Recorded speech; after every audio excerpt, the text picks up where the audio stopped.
एक सेठ बड़ा धार्मिक था। एक बार उसने अपने घर पर पूजा पाठ रखा और पूरे शहर को न्योता दिया।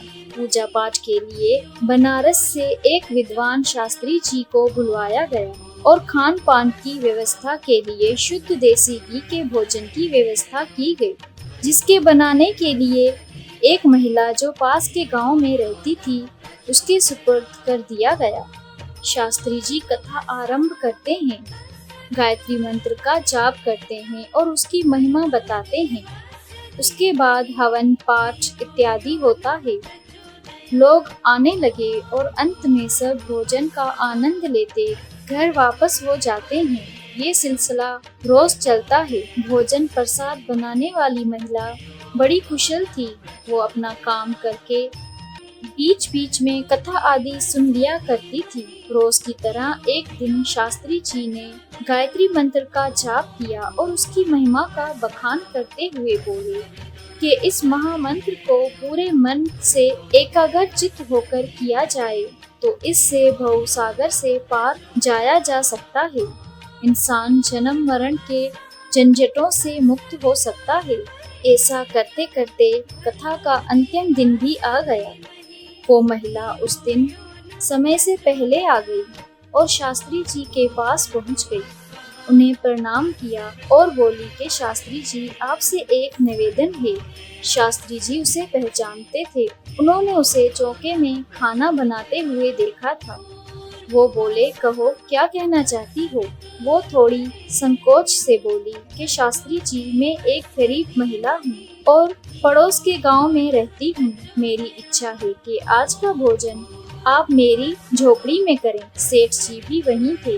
वो थोड़े क्रोधित हो गए, लेकिन शास्त्री जी ने उन्हें बीच में रोकते हुए उसका निमंत्रण स्वीकार कर लिया और बोले, आप तो अन्नपूर्णा हो। आपने इतने दिन तक स्वादिष्ट भोजन करवाया है। मैं आपके साथ कथा के बाद चलूंगा। वो महिला प्रसन्न हो गई और काम में व्यस्त हो गई। कथा संपन्न हुई और वो शास्त्री जी के समक्ष पहुंच गई। वायदे के अनुसार वो चल पड़े। गांव की सीमा पर पहुंच गए। देखा तो सामने नदी है। शास्त्री जी वहीं पर रुक गए।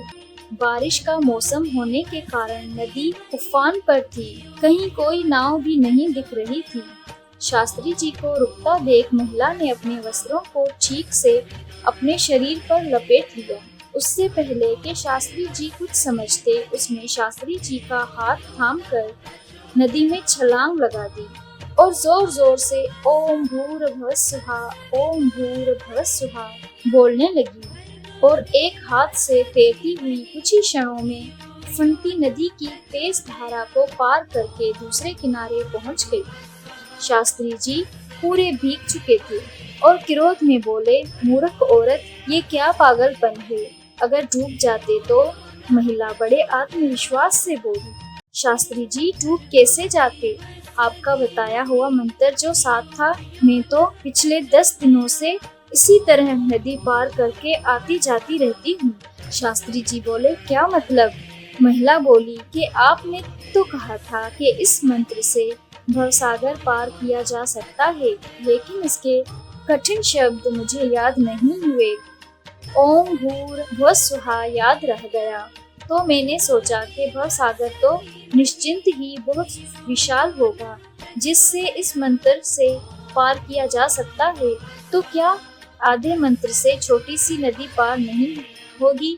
और मैंने पूरी एकाग्रता से उसका जाप करते हुए नदी सही सलामत पार कर ली। बस फिर क्या हुआ था, मैंने रोज के 20 पैसे इसी तरह बचाए और आपके लिए अपने घर आज की रसोई तैयार की।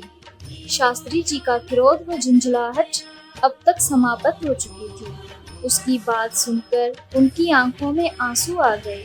माँ, मैंने अनगिनत बार इस मंत्र का जाप किया, पाठ किया और उसकी महिमा बताई, पर तेरे विश्वास के आगे सब बेकार रहा।